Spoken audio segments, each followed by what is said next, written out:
Mga ka-heart disease, meron pa pala akong nakalimutang sabihin kanina.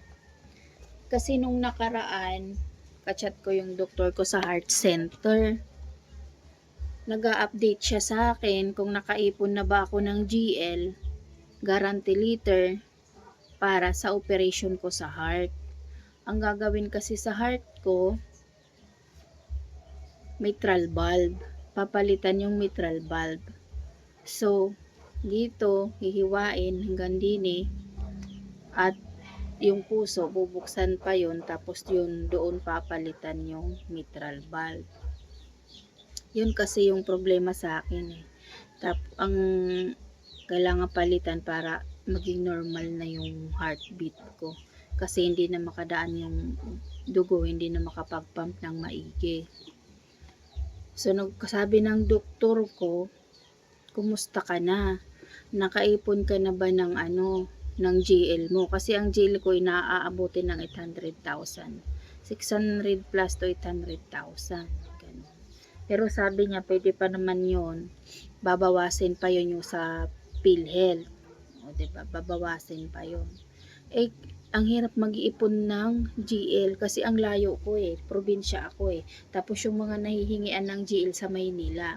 Kasi dito sa lugar namin, hindi sila nagbibigay ng guarantee liter na gagamitin mo labas ng lugar nila. Kailangan dito mo lang gagamitin sa lugar nila yung guarantee liter, hindi pwedeng sa Maynila. Kunyari, nandito ako sa probinsya, yung guarantee liter ko dito, hindi ko magagamit sa Maynila. Ganun yung patakaran dito. Kaya ang nangyayari, hindi ako nakakaipon ng guarantee liter ni piso, wala pa ako naipong ganyan. At saka, ayaw ko rin talaga magpa-opera.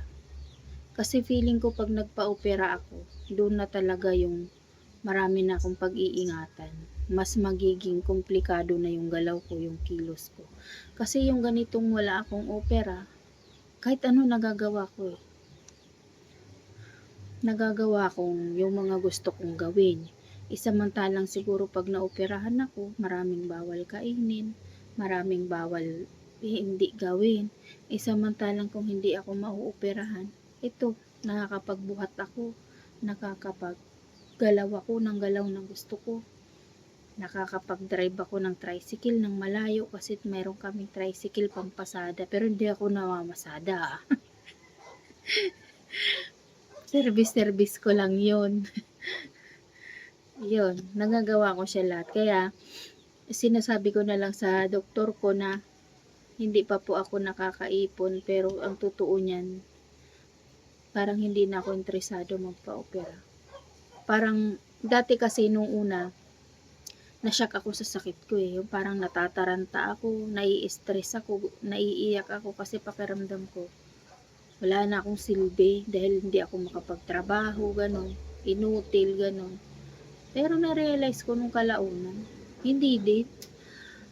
May silbi pa kasi nakakapagkilos-kilos pa naman ako eh. Hindi ko lang alam pagdating ng araw, yun bang, yung hindi ko lang alam kung pagdating ng araw, syempre may sakit nga tayo, pahina ng pahina ng pahina. Hindi ko lang alam yung magiging sitwasyon. Pero saka ko naiisipin yun.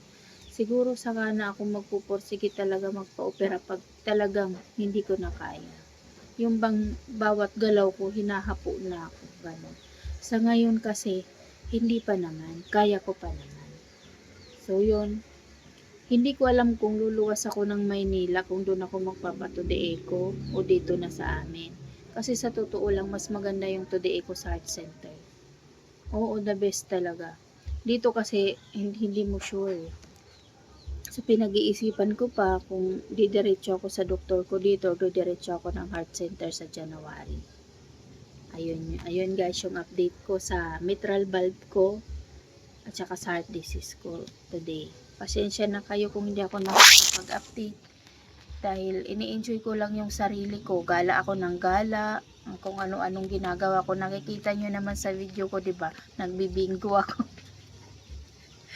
Nanggagala ako, ganon. Hindi ko iniinda yung sakit ko. Magandang araw mga ka-heart disease.